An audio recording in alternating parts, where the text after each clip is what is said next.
I didn't feel a thing, but I just saw a massive hole in my chest. The name is Carter Casey. I'm 9 years old. I was 8 when my accident happened.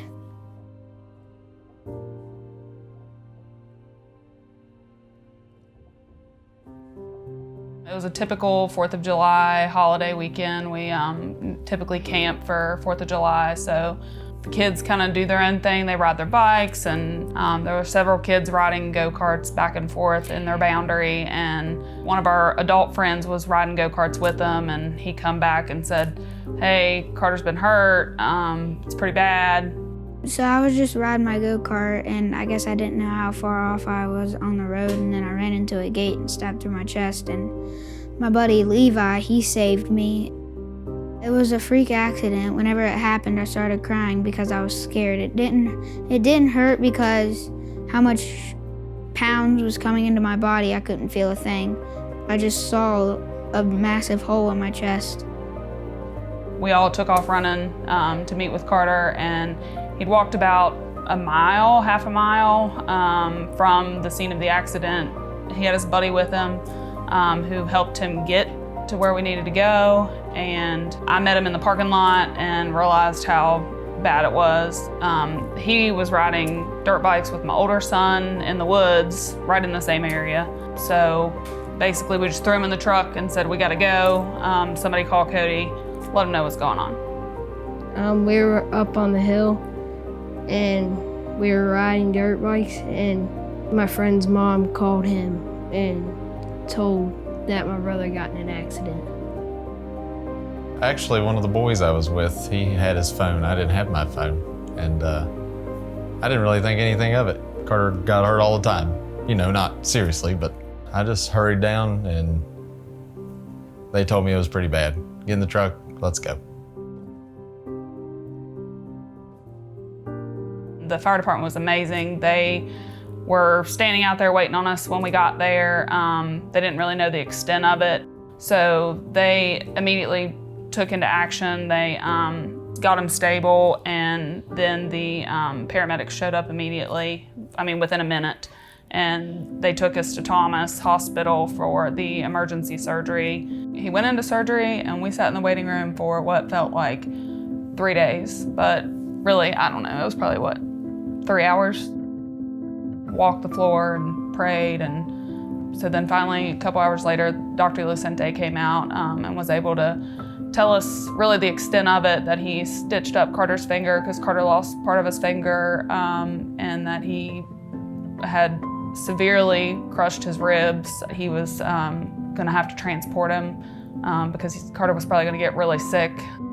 They were trying to fly Carter to Ruby at that point, but on the 4th of July, it was storming really bad, so they were trying to get the helicopter to land to be able to transport him, and they eventually told us, "We're just gonna have to transport him by ambulance." The paramedics were amazing. They were like, "You all just ride together and follow us," and he gave me his personal cell phone number, and I was able to text him and call and check on him several times in the 3.5-hour drive to Morgantown, but he was awesome. So yeah, by the time we made it to Morgantown, the paramedic called me and he's like, "All right, don't be freaked out, but they're gonna do the same thing.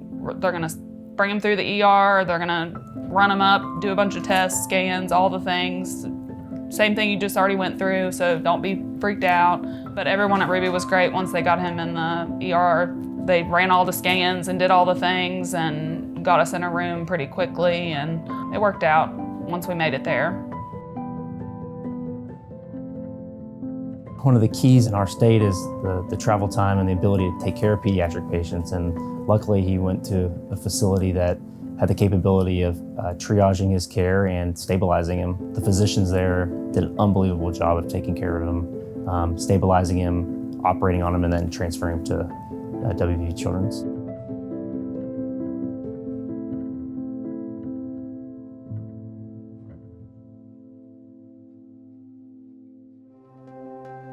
There were numerous surgeons, advanced practice providers, nurses, everybody was there helping take care of him in our intensive care unit. And they were able to review his imaging that he had done at Thomas, and then in preparation for the next phase of his care was to get more imaging to see how we were going to reconstruct the hole that was in his chest. The group that was involved with this care, they did a great job of doing that. They looked at the scan, they made a plan ahead of time. They really did due diligence and looking over what needed to be done next to make sure that maybe he only had to go to the operating room once. And that was the goal, one more time. Looking at this CT scan that they had done, they knew that he had multiple rib fractures. The worst ribs were ribs 5 and 6 that were completely displaced in what we call a flail segment. So there were multiple fractures within the same rib. And then their decision was, how are they going to stabilize those ribs to give him the best respiratory outcome from a physiologic standpoint? So how to make his ribs aligned again so that he can breathe again.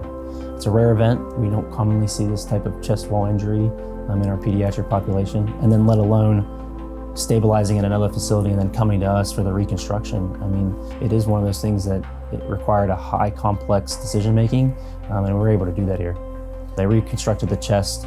They made sure that the lung injury wasn't something that needed to be addressed from bleeding or loss of air. And then they plated the ribs to make sure that he had the best ability to come off the ventilator and get a full recovery.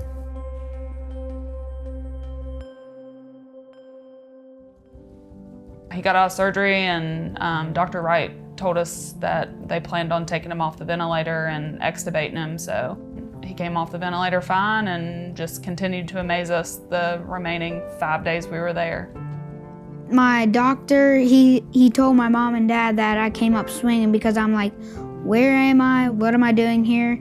And my parents are like, you're in the hospital from your crash. And I'm like, what crash? Because I didn't know what was going on.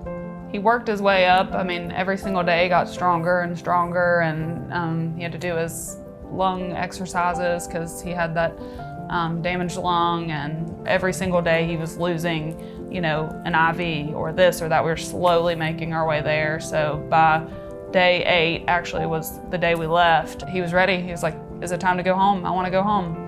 I had like millions of balloons and stuffed animals, and we went home. I had this stuffed animal that I slept on as a pillow, and I slept for 3 hours. He slept the whole way home. And I was a nervous wreck. Yeah, we checked on him a couple times, make sure he was breathing, like a newborn. Yeah, it was like you had a fragile infant and you were so scared to even hit a bump or anything like that. I just wanted to put him in bubble wrap, so we did buy him an Xbox and a futon, and that was downstairs for a while. You don't realize how active your boy is until he's not allowed to really do anything at all. So 2 weeks later, he's feeling pretty great. Still short of breath, still a little winded, but other than that, no more rib pain or anything like that. And he just wants to go run and jump on his bike and jump on the trampoline, and he couldn't do any of that. And that was hard, keeping him down. He was trying to ride his bicycle the day after we got home. He got in trouble. Yeah. I feel really great. I can run and I can write with the pencil because I tipped my finger off. I can write now. I used to be down to probably 1%. Now I'm up to 100. Carter's, 110% better. His ribs are just as strong, if not stronger, because he's got titanium on his ribs that will be there forever. He is excited to play football finally this year. He had to miss last year. He did play baseball, he played fall ball, and he played spring ball. He's fully recovered. 100%, 110% better. I wanted to say thank you to everybody that pretty much helped me. So, like Josh, Paige, and everybody. They took care of me, they did stuff that I wanted them to do, and they helped me through everything. Now at this point a year later it brought us really close to not only Carter, but to Corbin and just as a family, because we got to spend those precious moments with him, and you just realize that life can change like in the blink of an eye.